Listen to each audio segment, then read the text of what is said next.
Bem-vindos a mais uma aula de Geografia.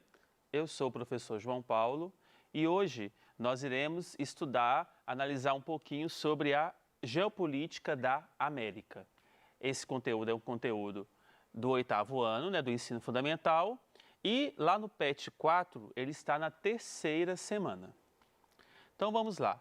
Antes da gente entrar no assunto da semana, a gente vai fazer uma breve introdução, como de costume, vocês já perceberam que eu sempre costumo fazer, para que a gente fique mais por dentro do assunto e consiga desenvolver melhor a temática da aula.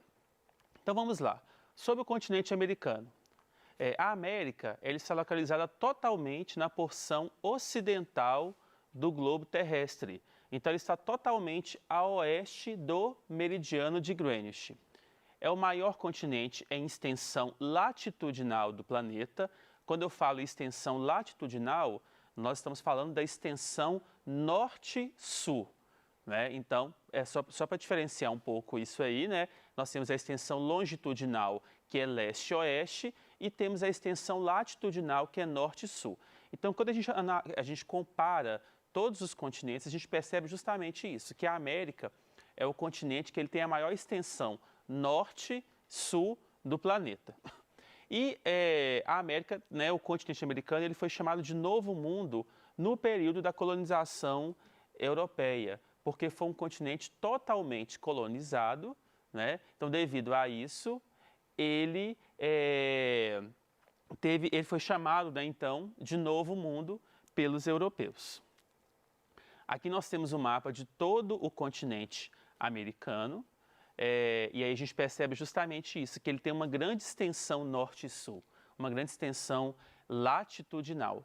E uma observação importante que eu gosto sempre de falar para todos os alunos é o seguinte, é que todos nós que estamos em países localizados na América somos americanos.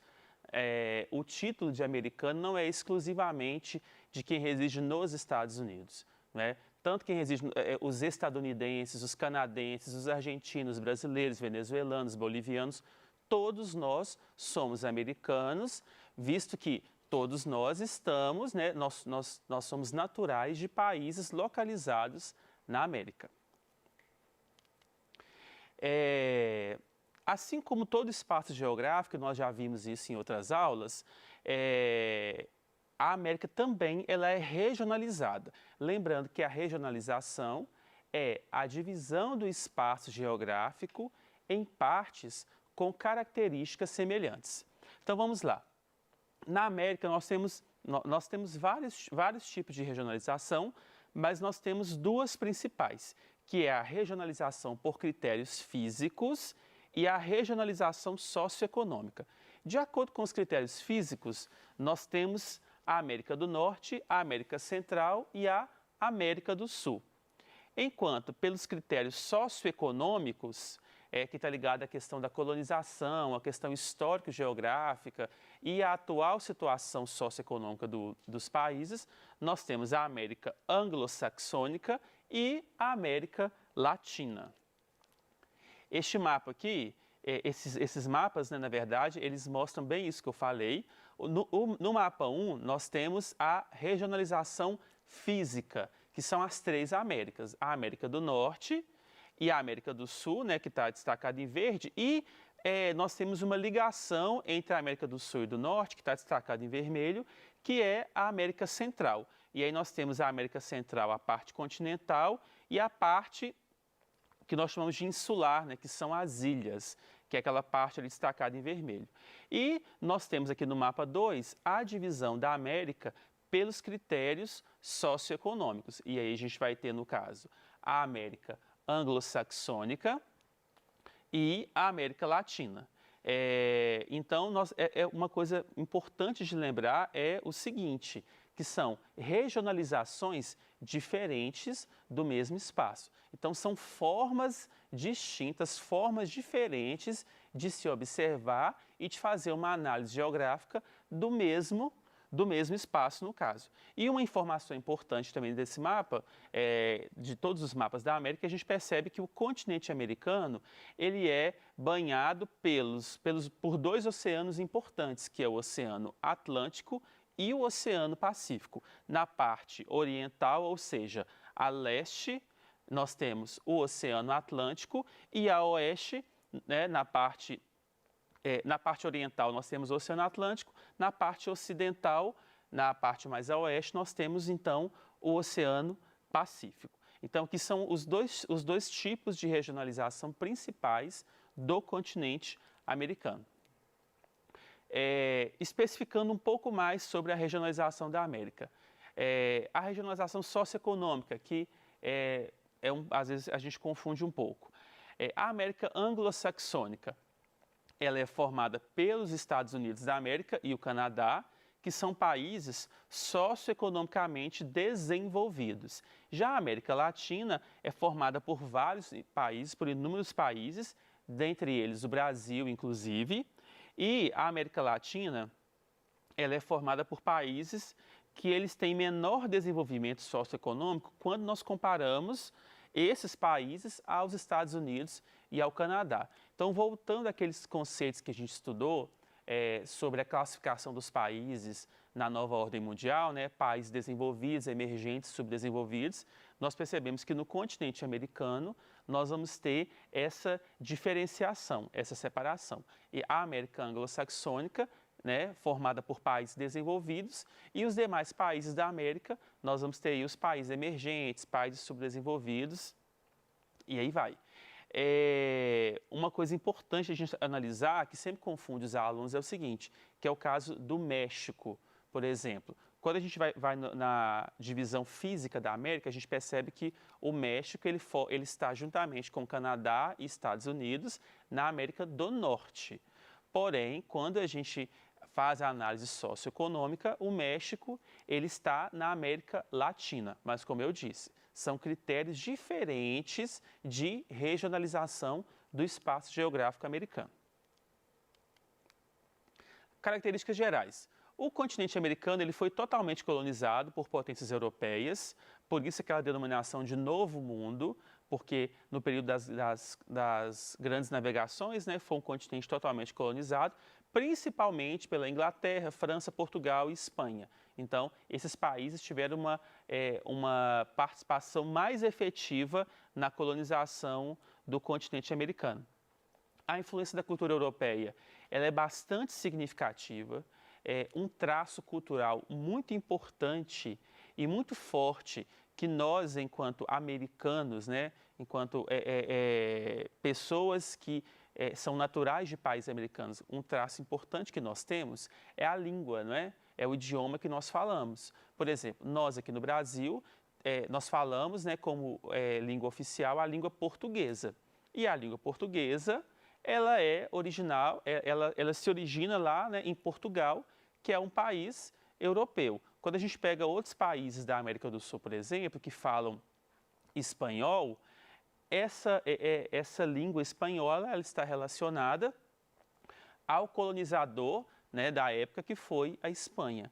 Então, nós temos vários traços culturais aí ligados ao continente europeu. E o principal deles é a língua que a gente fala. No caso dos Estados Unidos, eles falam inglês devido à colonização inglesa que foi muito forte naquele país.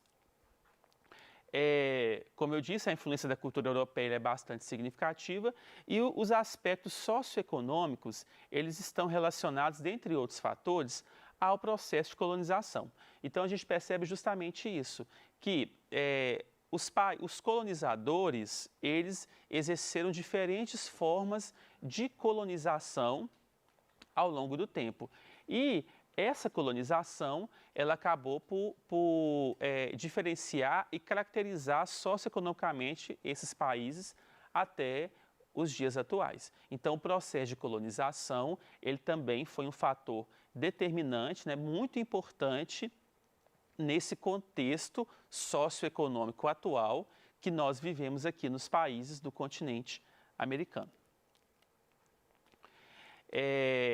Abordando um pouco sobre a integração da América.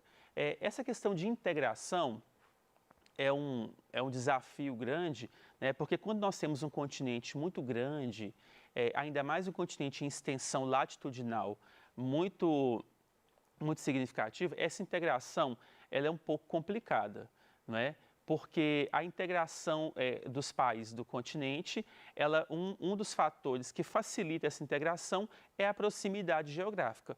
E quando nós temos distâncias muito significativas entre os países, né, então precisam ser desenvolvidas outras formas de integração desses países do continente.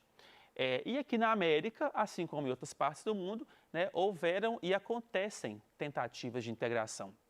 Então, desde a segunda metade do século XX, são realizadas tentativas de integração aqui na América. Só que apesar das inúmeras tentativas, nenhuma medida ela teve sucesso em conseguir a união total do continente, ou então pelo menos uma união significativa do continente americano. Vou dar um exemplo para que vocês entendam. Na Europa, por exemplo, vamos lá.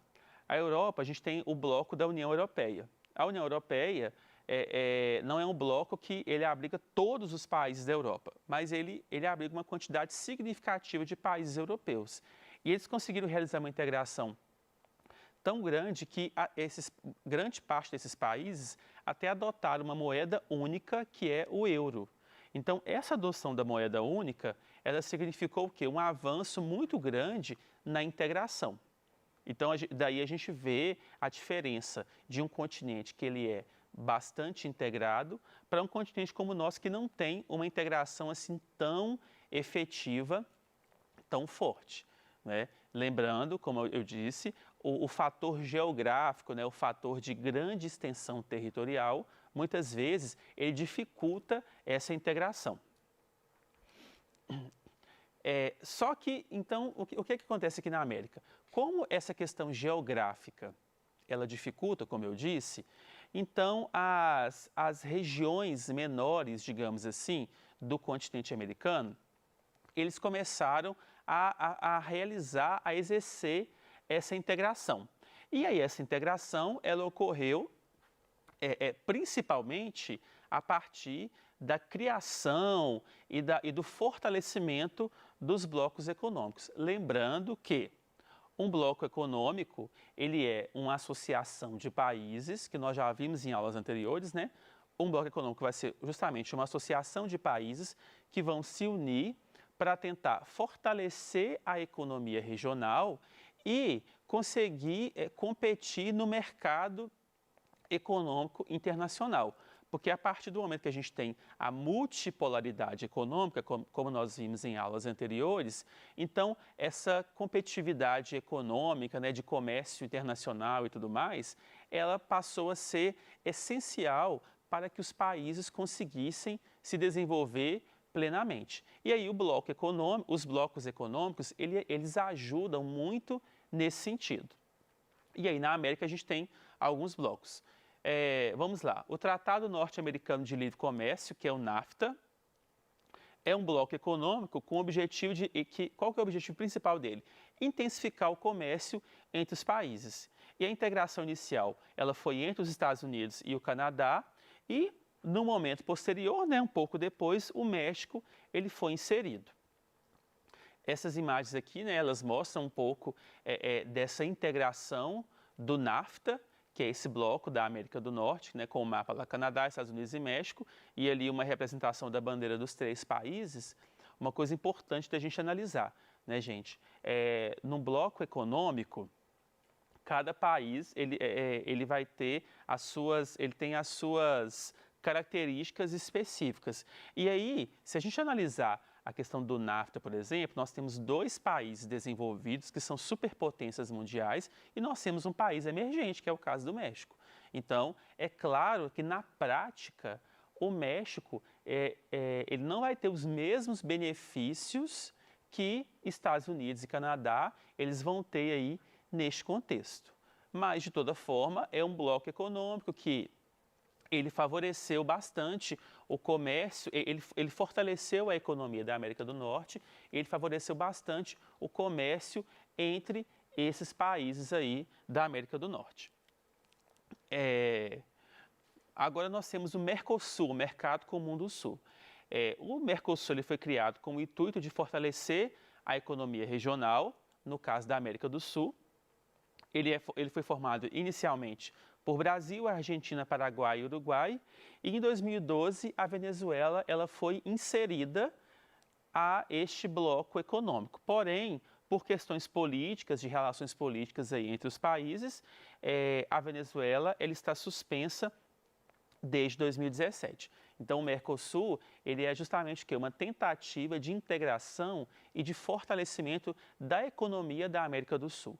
Porque a América do Sul é um continente bastante significativo, e aí quando a gente tem um bloco econômico que ele vai reunir, né, esses 5 países, Brasil, Argentina, Paraguai, Uruguai e a Venezuela, que, né, dentre esses países nós temos as principais economias aí da América do Sul, que é o caso do Brasil, por exemplo. Então a gente tem uma possibilidade grande de fortalecimento da economia desta região. Essa imagem, né, esse mapa, ele mostra os países que integram o Mercosul, né, e o símbolo do Mercosul. O Mercosul ele foi importantíssimo para nós aqui da América do Sul, porque ele facilitou muitas coisas, não é? Por exemplo, as pessoas que tiram o passaporte ele é único na América do Sul, né? No caso dos países do Mercosul, o trânsito de pessoas entre os países do Mercosul também, ele é bastante facilitado. Então, são fatores, são características que elas nos mostram uma integração grande entre esses países do Mercosul. E nos últimos tempos, não sei se vocês observaram, né, as placas dos veículos elas estão mudando, as placas dos caminhões, dos carros, etc. E essa é uma iniciativa justamente do Mercosul, que a ideia é que as placas dos veículos elas sejam únicas nos países que integram aí o bloco econômico do Mercosul. E isso para quê? Para facilitar e para incentivar a circulação de pessoas, de mercadorias e de serviços entre os países do bloco econômico. Falando um pouco mais da integração da América, a gente tem a Comunidade Andina, que não é um bloco econômico, mas é uma associação de países formada pelo Peru, Colômbia, Equador e a Bolívia. Tem esse nome porque são países que eles estão na região da Cordilheira dos Andes, uma região montanhosa bastante importante aqui na América do Sul. E aí esse fator em comum levou a esse nome da Comunidade Andina. Essa associação de países foi criada com o objetivo de desenvolver os países membros a partir da cooperação e da integração econômica. Então, é um acordo político, comercial, que tem justamente o quê? Esse intuito, esse objetivo de fortalecer a economia da região. E uma coisa importante é o seguinte, é que a Comunidade Andina ela é parceira do Mercosul. Então, o que isso quer dizer? Os países da Comunidade Andina, eles não integram o Mercosul. Eles não vão usufruir das mesmas vantagens que os países do Mercosul vão ter. Só que existem parcerias econômicas, né, que a longo prazo pode ser que esses países todos eles se unam para quê? Para formar um bloco econômico único que pode ser que seja o objetivo dos governantes desses países e seria um passo importante na integração e no fortalecimento de todo o subcontinente da América do Sul. E aí nós temos o mapa da Comunidade Andina, né? Os países em destaque, né? Colômbia, Equador, Peru e a Bolívia. E aqui também as bandeiras dos 4 países. E aí mostrando justamente o quê? A proximidade geográfica e uma possibilidade de integração que a gente pode ter, que a gente tem entre esses países aí, justamente porque eles têm essa proximidade geográfica muito grande. Os blocos e associações econômicas, eles, né, como eu disse, eles fortalecem e integram a economia, diminuem as tarifas de importação e exportação, que é um fator muito importante, e muitas vezes é adotado a livre circulação de pessoas entre essas associações econômicas também. Eles se fortaleceram a partir da nova ordem mundial e também a partir do processo de globalização. Lembrando que cada bloco ele possui as suas próprias normas e as suas próprias regras. Então por hoje é só. Obrigado pela atenção, estudem bastante e principalmente fiquem em casa. Até mais!